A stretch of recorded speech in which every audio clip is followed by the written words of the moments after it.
Bonjour à toutes et à tous. Alors aujourd'hui on se retrouve parce que j'ai eu envie de faire une petite vidéo par rapport au message qu'on pourrait vous transmettre pour vous, signes de feu, en ce week-end très ensoleillé pour ma part en tout cas.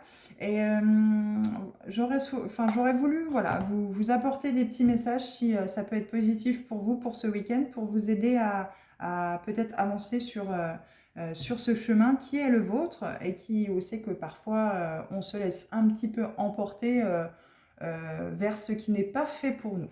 Donc voilà, donc nous irons piocher des cartes dans l'oracle de la lune, on verra ce qui nous est, le message qui peut vous être apporté, signe de feu, et ainsi qu'avec l'oracle de l'harmonie et également aussi avec l'oracle de la forêt sacrée.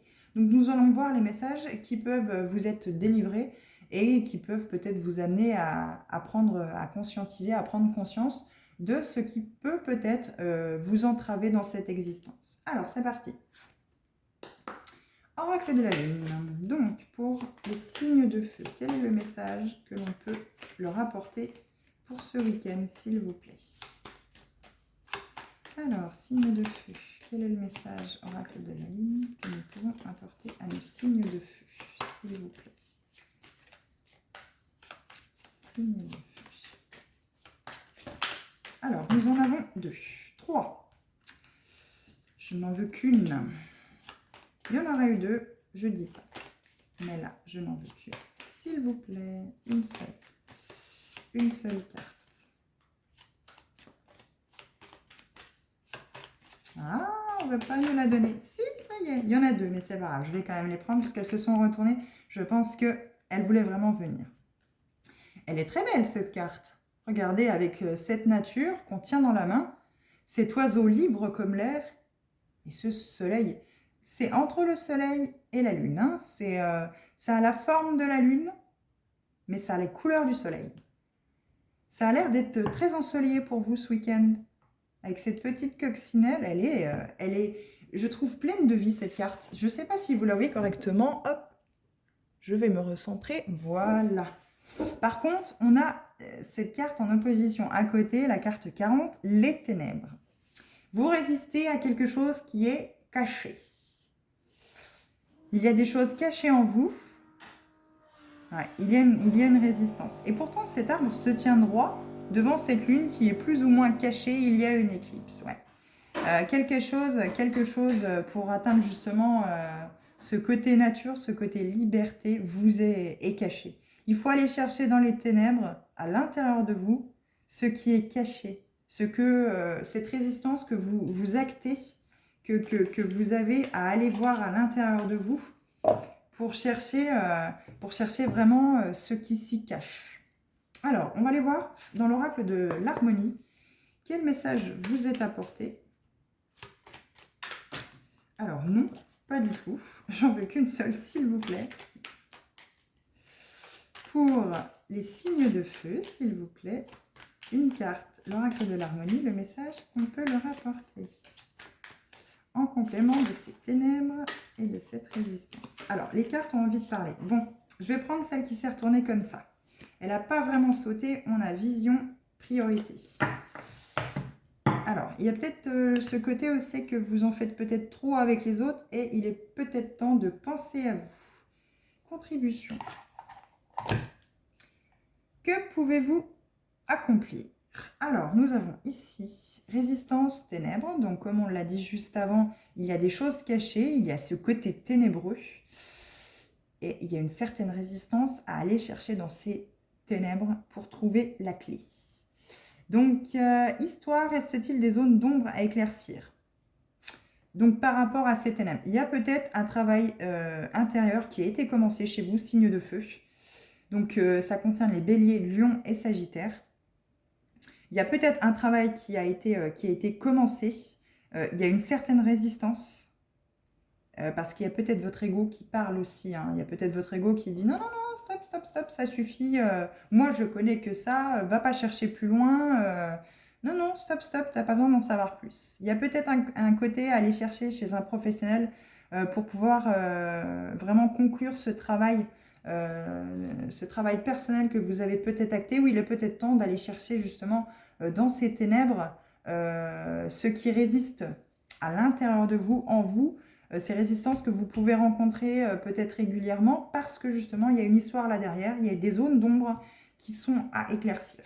Alors, ça peut être, des blessures de l'âme qui ne sont pas guéries. Alors, elles sont au nombre de 5, je vous invite à aller voir sur Internet. Vous pouvez également trouver des podcasts sur YouTube pour vous aider à méditer sur ces blessures-là. Alors, encore une fois, hein, ici, voilà, cette résistance indique qu'il y a peut-être besoin d'un professionnel pour pouvoir faire taire cet ego et aller vraiment chercher à l'intérieur de vous, dans ces ténèbres, ce qui vraiment bloque. Alors, on va aller voir avec l'oracle de la forêt sacrée ce qu'il est dit. Alors, quel message pour les signes de feu peut-on le rapporter en complément par rapport à ce tirage? Alors, je vais prendre les deux. Il y en a une qui a sauté plus ou moins l'autre. Purification et générosité. Et en dos de deck, le pouvoir. Le dragon. Alors, il est peut-être temps de retrouver votre pouvoir intérieur, personnel, en allant chercher dans ces ténèbres. Qu'est-ce qui fait résistance à ce point-là? Quelle zone d'ombre y a-t-il à éclaircir chez vous? Faire de l'introspection, c'est le meilleur moment. Nous sommes en automne, donc c'est le meilleur moment, automne-hiver, pour vraiment hiberner à l'intérieur de soi, faire cette introspection pour pouvoir renaître au printemps. Là, c'est le moment idéal pour aller chercher ce qui se cache dans ces ténèbres, dans ces zones d'ombre chez vous. Alors attention, hein, c'est un message que je vous apporte, que l'univers vous donne. Vous êtes tout à fait libre, vous avez votre libre arbitre de l'entendre, de l'écouter et de ne pas en faire cas, hein, de ne pas prêter attention plus que ça à ce message si vous n'avez pas besoin d'aller chercher dans ces ténèbres et dans ces zones d'ombre ce qui est à éclaircir. Et si vous sentez que ce message ne résonne pas avec vous, hein. Voilà, c'est vraiment, c'est vous qui décidez les messages que vous souhaitez garder ou non, ceux qui résonnent avec vous. Donc là, on parle le pain, la purification. Donc on a un peu ce côté hiver, hein, avec cette neige, ces sapins, voilà, c'est ce côté purification, introspection. Et puis, de l'autre côté, nous avons l'érable, la générosité. Et là, tout à coup, vous voyez, on passe sur ce printemps. On passe sur ce printemps, où c'est que plus ou moins automne-printemps, où c'est que les feuilles sont sur les arbres, il y a ce côté renouveau. Dans la carte 23, il y a ce côté renouveau, ce côté printemps, ce côté renaissance, ce côté ça y est, ça repart. Cette générosité. Alors, on va les lire dans l'oracle de la Lune, ce qui est dit, les petits textes par rapport à la carte 40 déjà. Ça peut peut-être un peu plus vous éclairer. Mais je pense qu'il y a un travail, voilà, là clairement on est en train de vous dire de faire un travail intérieur pour justement aller purifier cette histoire, pour retrouver ce printemps. Cette générosité, ce printemps et ce renouveau à l'intérieur de vous, quoi. Et la saison est très propice, hein. Cet automne-hiver là est très propice. On dirait aussi également que l'arbre a de la neige ici, donc il y a peut-être aussi ce côté hiver ici et ce côté printemps-renaissance, hein. Là, les deux cartes peuvent nous parler de ça aussi également.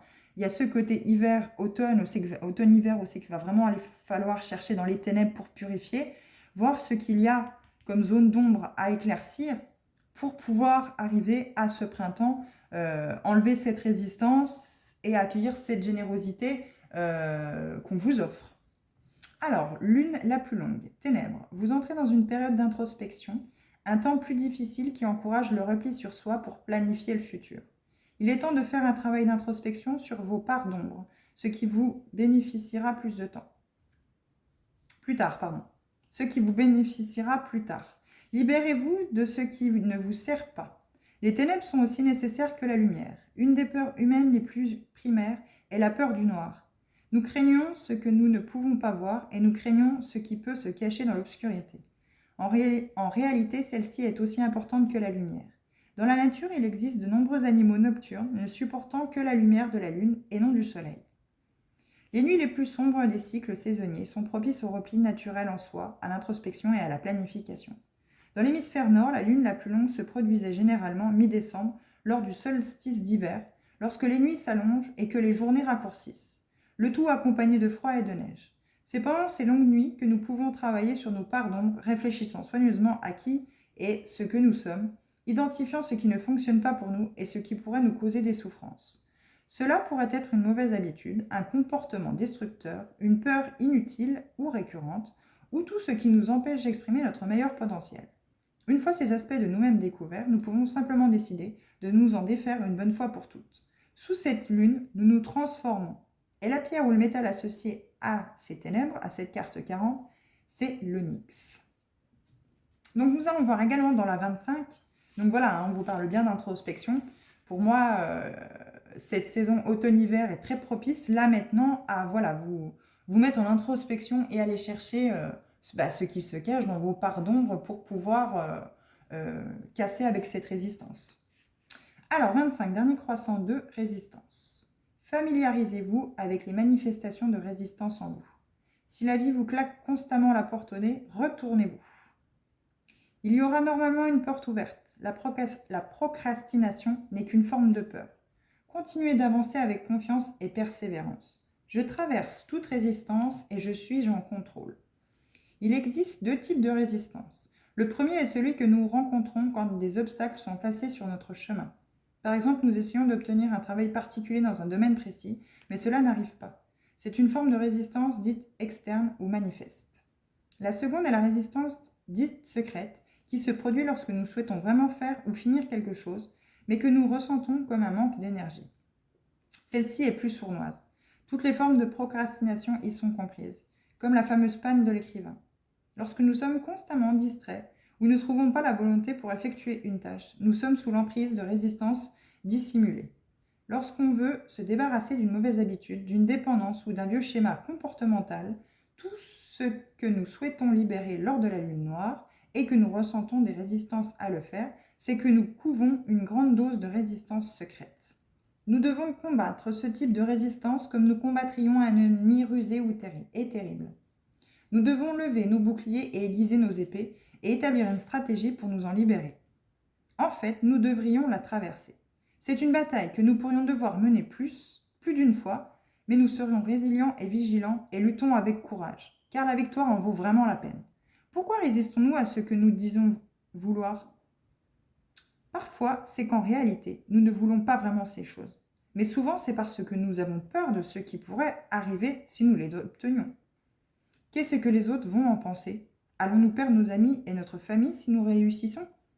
Et s'il nous arrivait d'échouer ? Il nous faut être volontaires et faire preuve de courage. Répétons-nous, c'est ce que je veux vraiment pour moi. Oui, j'en suis digne. Et puis nous tenons bien droit. Revêtons la couronne de souverain de notre vie et allons au combat. Et là, la pierre associée est le jaspe rouge. Alors, elle est totalement raccord avec vos signes de feu, puisque le jaspe rouge est la pierre associée au signe de feu. Donc, c'est vraiment, ce tirage est vraiment fait pour vous. Il faut vraiment aller chercher dans ces ténèbres, dans ce noir profond, entre guillemets, qui vous habite et qui crée cette résistance. Donc là, voilà, on vous parle pour ce week-end de peut-être engager le travail d'introspection, ou vous l'avez peut-être déjà engagé, mais là, vous avez peut-être besoin de consulter avec un professionnel pour justement mettre cet ego de côté et pour pouvoir avancer sur ce chemin de la guérison, quoi. Pour vraiment atteindre ce printemps et aller chercher ce renouveau et retrouver votre pouvoir personnel. Donc voilà ce que je pouvais vous dire, amis signes de feu, pour ce week-end. Donc je vous souhaite bonne réception de ce message, à vous de le prendre ou non, et je vous souhaite également un agréable week-end. À plus tard!